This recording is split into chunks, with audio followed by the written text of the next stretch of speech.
Lectures on Philosophy by J.T. Kent. Lecture.1 The Sick. Therefore, beware of the opinion of men in science. Kahneman has given us the principles which we can study and advance upon. It is the law that governs the world and not matters of opinion or hypothesis. We must begin by having a respect for law, for we have no starting point unless we base our propositions upon law. The law మీద base అయితే తప్ప లాభం లేదు sir. మీ లా గురించి చెప్పారు. law. It is the law that governs the world and not matters of opinions or hypothesis.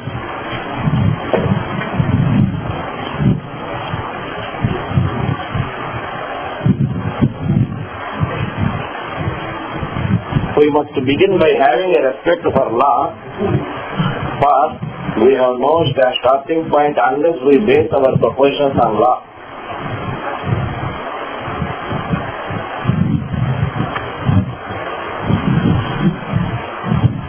So long as we recognize men's statements, we are in a state of change. For men and hypothesis change. Let us acknowledge the authority.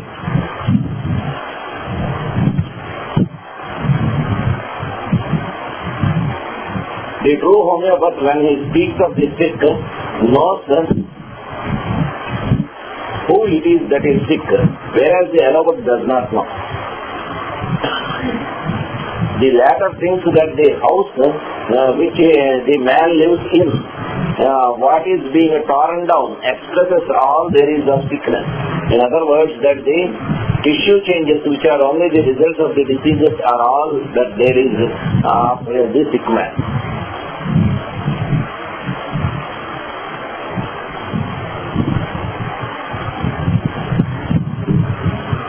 The homeopath observes wonderful changes resulting from potentized medicines and being compelled to reflect, he sees that crude drugs cannot heal the sick and that what changes they do affect are not real but only apparent. Modern physiology have no vital doctrines in its teaching and therefore no basis to work upon. The doctrine of the vital force is not admitted by the teachers of physiology and therefore the homeopath sees that true physiology is not yet taught.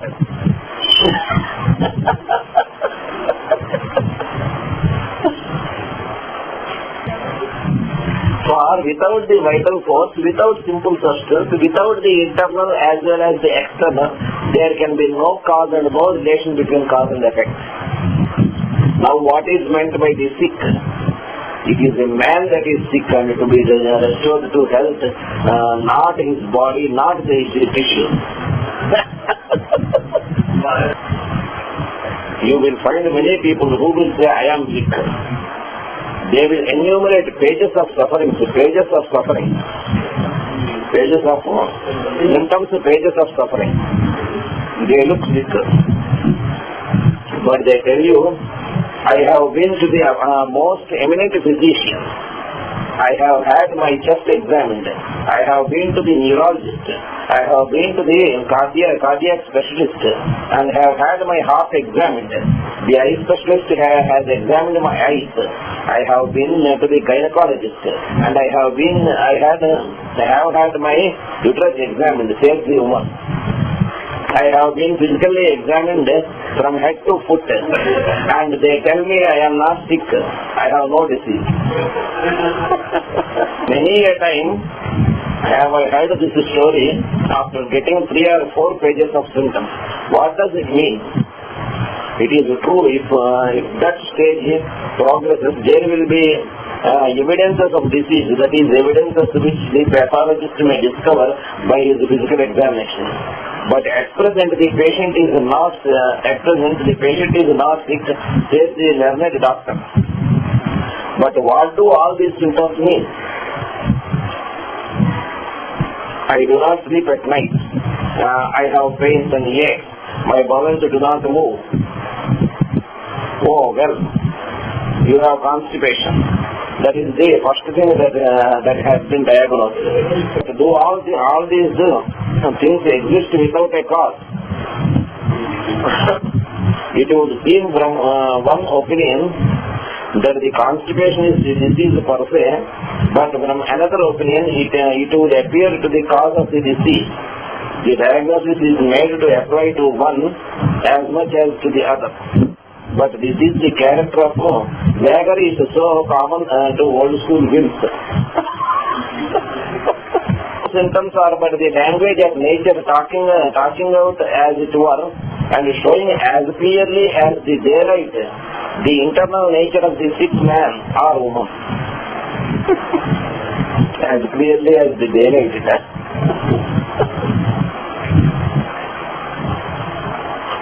If this state progresses, the lungs break down. The doctor says, "Oh, now you have consumption." Or a great change appears in the liver, and he says, "Oh, now you have fatty degeneration of the liver." Or albumin appears in the urine, and he tells the patient, "Now I am able to name your disease. You have someone of the forms of Bright's disease." It is nonsense to say that prior to the localization of the disease, the patient is not sick. Does it not seem clear that the patient has been sick and very sick even from childhood? Under traditional methods, it is necessary that a diagnosis be made before the treatment can be settled, but in most cases the diagnosis cannot be made until the results of disease have rendered the patient insurance. Diagnosis we take the nervous child. It has wild dreams, pitching, restless sleep, nervous excitement, hysterical manifestations. But if we examine all the organs of the body, we will find nothing the matter with them. This sickness, however, which is present, if allowed to go on uncured, will in 20 or 30 years result in tissue change. The organs will become affected, and then it will be said that the body is diseased. But the individual has been sick from the beginning. It is a question whether we will start out and consider the results of the disease or begin at the beginning with the cause. If we have material ideas of disease, we will have material ideas of means of cure. If we believe an organ is sick and alone constitutes the disease, we must feel that if we could remove the organ, we would cure the patient. A man has a necrotic condition of the hand. Then if we believe that only the hand is sick, we would think he had cured the patient by removing his hand. Say the hand is cancerous. According to this idea, it is cancerous in itself and from itself, and seeing he would later die from the cancer of his hand, we would conscientiously remove the hand and so cure the patient. For an eruption on the skin, we would use local means to stimulate the functions of the skin and make it heal, and believing the eruption has no cause, because if we would behind it, we would conscientiously think we had cured the patient. But this is the reductio ad absurdum, for nothing exists without a cause. The organs are not the man. The man is prior to the organs.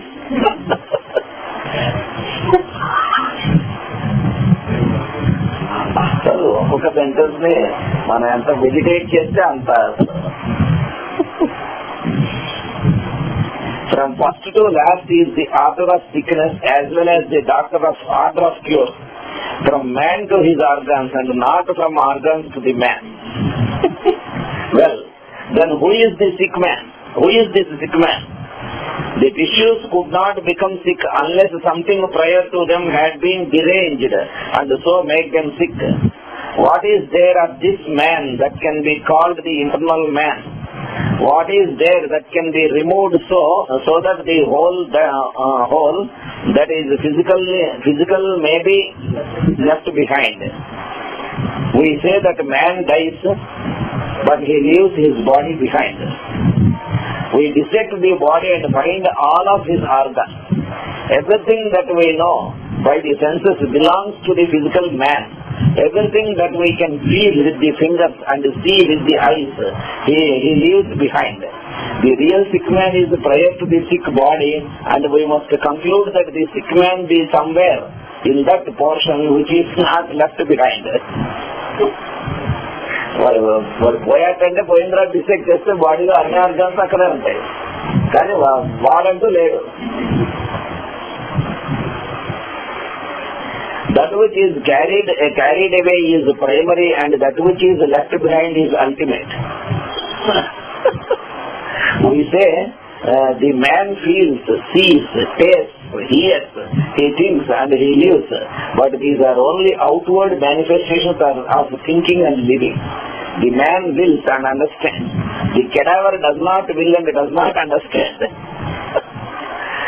Then that which takes its departure is that which knows and wills. It is that. It is that which can be changed and is prior to the body. అది అనేటువంటిది ఏదైతే ఉన్నదో ఈ organs కన్నా కూడా అది change అవ్వాల్సింది, బాడీలో చేంజ్ అవ్వాల్సింది దానికన్నా. The combination of these two, the will and understanding, constitute man. Conjoined them make life and activity. They manufacture the body and cause all things of the body. With the will and understanding operating in order, we have a healthy man. It is not our purpose to go behind the will and the understanding, to go prior to these. It is enough to say that they were created. Will understanding మానవుడికి create చేయబడ్డాయి, అది అర్థం చేసుకుంటే చాలా. Then man is the will and the understanding, and the house which he lives is his body. We must, to be scientific homeopaths, recognize that the muscles, the nerves, the ligaments and the other parts of man's frame are a picture and manifest to the intelligent physician, the internal man. Both the dead and the living body are to be considered not from the body to the life, but from the life to the body.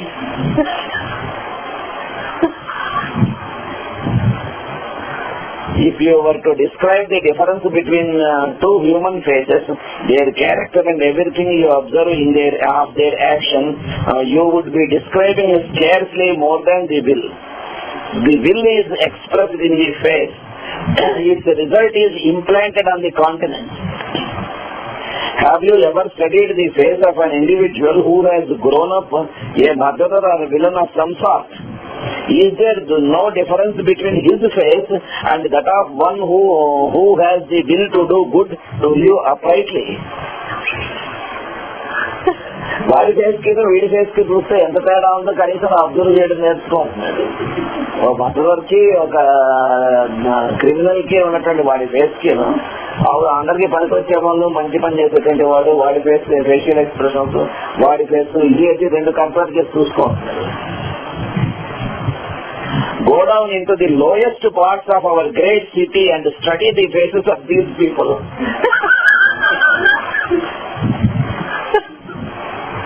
These people are night prowlers. They are up late at night studying villainy. If we inquire into it, we will see that their affections are of that kind. They have the stamp upon their faces. They have evil affections and an evil face. The countenance then is expressive of the heart. Allopathic pathology recognizes nothing but man's body. Yet one can easily confuse the allopath by asking him what man's thought is, what man is.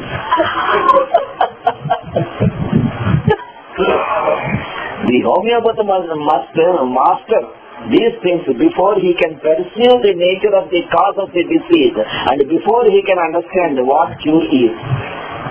Mundu you perceive cheyalannadu. Understand, you should perceive. దీనికి వెళ్ళి చూడాలి, లోపలికి లెఫ్ట్కి వెళ్ళి.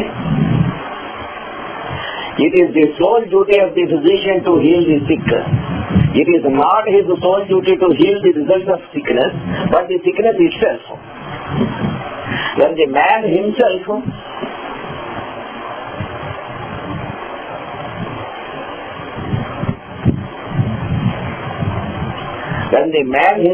has been restored to health, there will be restored harmony in the tissues and the activities,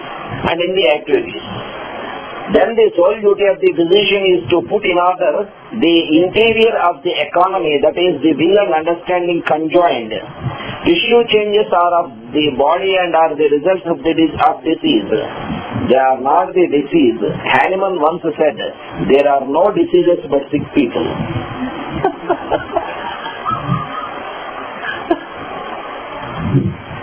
అదే master వెళ్ళినప్పుడు చేస్తారు కదా, కెంట్ గారి శిష్యుల దగ్గరికి వెళ్ళినప్పుడు క్యాన్సర్ కి క్యూర్ ఉన్న హోమియోపతిలో మీకు ఎంత క్యాన్సర్ బి క్యూర్డ్ అంటే నో అని చెప్పండి ఆయన. Cancer patients can be cured, cancer cannot be cured అని. ఎదురుకి వచ్చేసరికి ఏ స్టేజ్ లో వచ్చాడనే దాన్ని బట్టి పాలియేషన్ క్యూర్ అనేటువంటిది ఉంటుంది. ఎయిడ్స్ అనేది వీళ్ళు ఇప్పుడు చెప్తూ కనుక్కున్నట్టుగా చెప్తున్నారు, కానీ మనకి మయాడ్రూస్ లో ఇచ్చినటువంటి అన్ని సింటమ్స్ ఏంటి, సిఫిలిస్, సైకోసిస్. మరి దీంట్లో ఇచ్చాడు, ఆయుర్వేదంలో క్లియర్ గా ఇచ్చాడు. అందరూ ఆయుర్వేదం ఎప్పటిది, మరి దాంట్లో ఏ రకమైనటువంటి పొరపాట్లు చేస్తే ఏ రకమైన వస్తాయి, ఏ డిసీజెస్ వస్తాయి, ఇవన్నీ కూడా దాంట్లో మరి ద్వారా సిఫిలిస్, సైకోసిస్ ఎంత ఇచ్చాడు. ఇప్పుడు ఎయిడ్స్ లో ఇచ్చే టిష్యూ చేంజెస్ దాంట్లో వచ్చేటువంటి ఇవన్నీ మరి ఇవ్వలేదు దీంట్లో. There are no diseases but sick people, from which it is clear that Hahnemann understood that the diseases so-called, example Bates disease, liver disease, etc., were but the grosser forms of the disease results with appearances of disease. There is a first disorder of government, and this proceeds from within outward until we have pathological changes in the tissue. In the practice of medicine today, the idea of government is not found. ఇప్పుడు ఇండియాలో government అనేది లేదు కదా, అలాగే ఉంటుంది. And the tissue changes only are taken into account. He who considers the disease results to be the disease itself and expects to do away with these as the disease is insane. It is an insanity in medicine.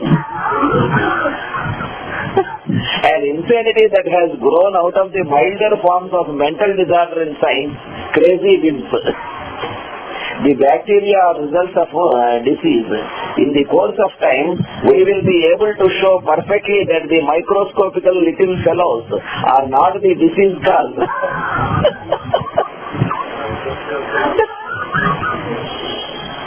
But that they come after, and they are scavengers accompanying the disease, and that they are perfectly harmless in every aspect. In every respect. Bacteria అనేది అది scavenging work చేసేది తప్ప అది harmful కదా. అది ఉండడం వలన కనుక డిసీజ్ వస్తే మనకి హెల్తీ బ్యాక్టీరియా ఎన్ని ఉంటాయి బాడీలో, ఇంటెస్టైన్స్ లో ఎన్ని బ్యాక్టీరియా ఉంటాయి. మరి బ్యాక్టీరియానే కాదు అయితే అది ఎప్పుడు మనం తెచ్చుకోవద్దు.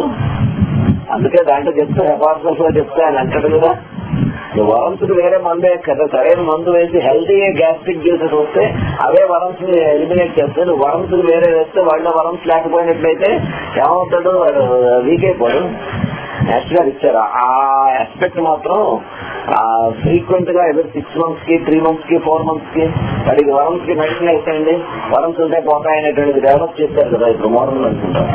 నేచురల్ గా ఇచ్చారు దానికి. ఆ వరమ్స్ కి మెడిసిన్స్ వేయడం అనేటువంటిది కనుక ఫ్రీక్వెంట్ గా చేసినట్లయితే వీడు లక్కీగా ఆల్రెడీ వీడు కనుక మంచి స్ట్రెంగ్త్ అండ్ స్టబ్బీ వాడైతే మెడిసిన్ ఎలిమినేట్ అవుతుంది. ఆల్రెడీ వీడు కనుక వీక్ ఫెలో అయితే ఎన్నిసార్లు అయితే వీడు వరమ్స్ కి మెడిసిన్ వేస్తాడో అన్నిసార్లు వీడికి కన్వర్జన్స్ ఎపిలెప్సీ రావడానికి మాక్సిమం అవకాశాలు ఉన్నాయని చెప్పారు. ఆ వరమ్స్ మెడిసిన్ ఫ్రీక్వెంట్ గా వాడటం అన్న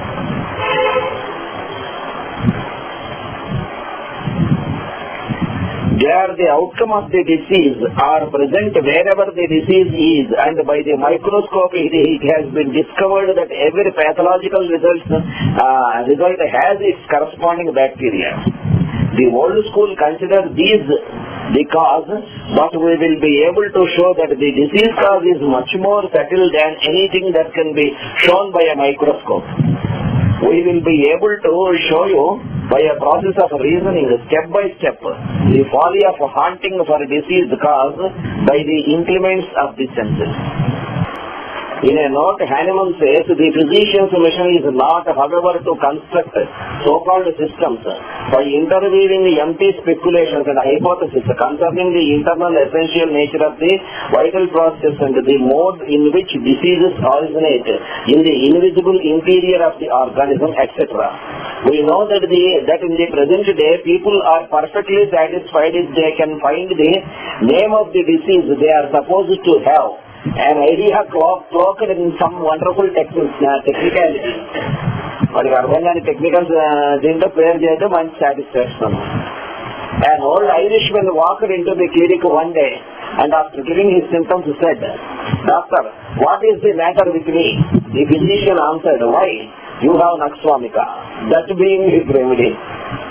Whereupon the old man said, "Well, I did think I had some wonderful disease or other." That is an outgrowth of old-fashioned folly of naming sickness.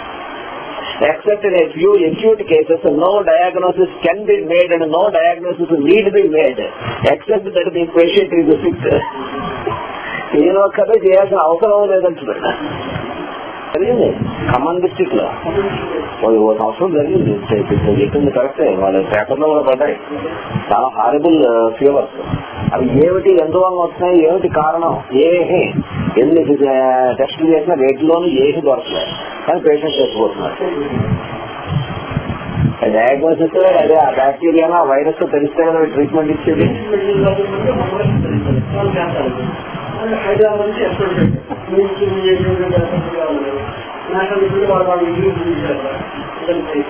అవి చూస్తూ కూడా పేషెంట్ చచ్చిపోయారు. అక్కడ మొత్తం అందరికీ కూడా అప్పుడు చాలా మంది హోమియోపతి పాపం ఏదో వాటర్ డ్రింకింగ్ కొంతమంది చేసిన వాళ్ళు ఉన్నారు, కొంతమంది చేశారు, కానీ చాలా మంది తర్వాత సేవ్ అయ్యారు.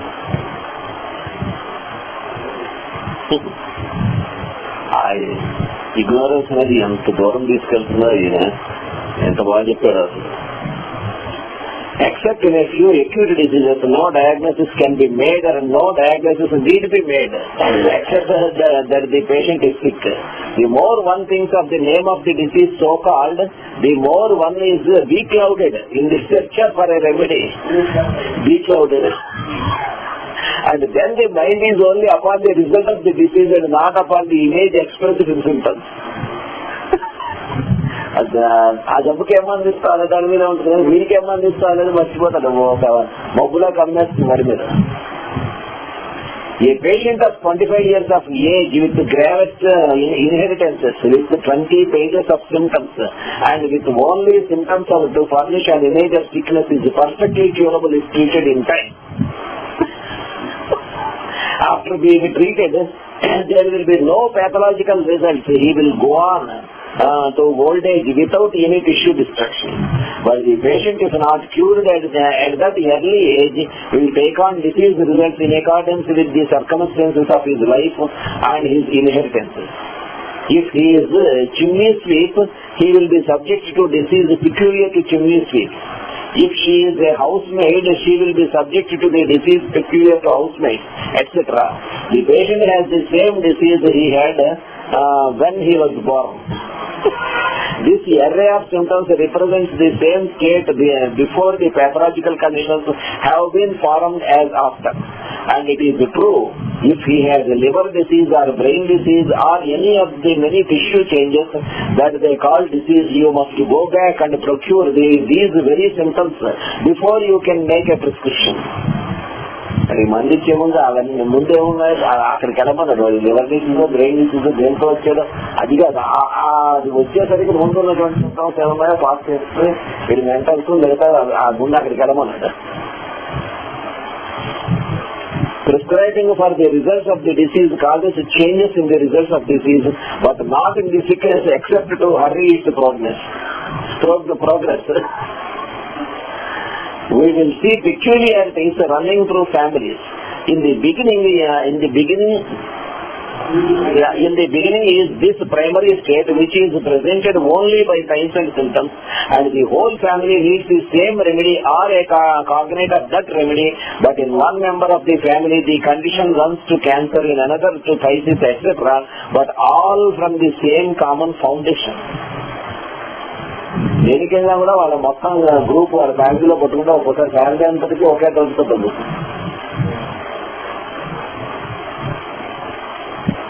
This fundamental condition which underlies the diseases of the human race must be understood. Without a knowledge of this, it will be impossible to understand the acute miasmatic diseases which will be considered later. It is well-known fact that some persons are susceptible to one thing and some to another. If an epidemic comes upon the land, only a few come down with it. Why are so protected and why do others? Why are some protected and why do others take it? These things must be settled by the doctrine of homeopathy. Idiosyncrasies must be accounted for. Many physicians waste their time searching after the things that make their patients sick. The sick man will be made sick under every circumstances, whereas the healthy man could live in a lazaretto. It is not the principal business of the physician to be hunting in the rivers and the cellars and examining the food and food we eat for the cause of the disease. It is his duty to hunt out the symptoms of the sickness until a remedy is found that covers the disorder. That remedy, which will produce on healthy man similar symptoms, is the master of the situation, is the necessary antidote, will overcome the sickness, restore the will and understanding to order and cure the patient. To get at the real nature of the human economy and to lead up from that to sickness opens out a field for investigation in a most scientific way. Sickness can be learned by the study of the provings of drugs upon the healthy economy. Hahnemann made use of the information thus obtained when he stated that the mind is the key to the man. The symptoms of the mind have been found by all his followers to be the most important symptoms in a remedy and in a sickness. Man consists in what he thinks and what he loves, and there is nothing else in man.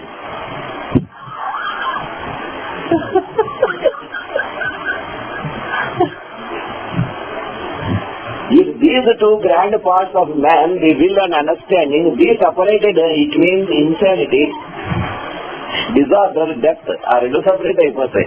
All medicines operate upon the will and understanding first, sometimes extensively on both, affecting man in his ability to think or to will, and ultimately upon the tissues and the functions and the sensations. In the study of E.V.M., we find the affections are most disturbed by that drug.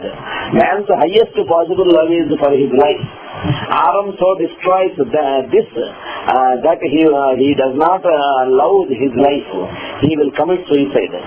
Argentum, on the other hand, so destroys man's understanding that he is no longer rational. His memory is entirely ruined. So, with every proved drug in the materia medica, we see them affecting first man's mind and proceeding from mind to the physical economy, to the outermost, to the skin, to the hair, to the nails. If medicines are not thus studied, you will have no knowledge of them and you can carry with you.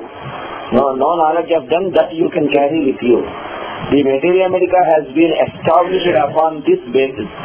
Sickness must therefore be examined by a thorough scrutiny of the elements that make up morbid changes that exist in the likeness of the drug symptoms. To the extent that drugs in the provings upon healthy men have brought out symptoms on animal ultimates, must we study sickness with the people of adjusting remedies with the hope of adjusting remedies to sickness in man under the law of similar. ultimate symptoms, function symptoms, sensorium symptoms, and mind symptoms are all useful and none should be overlooked. The idea of sickness in man must be formed from the idea of sickness perceived in our materia medica.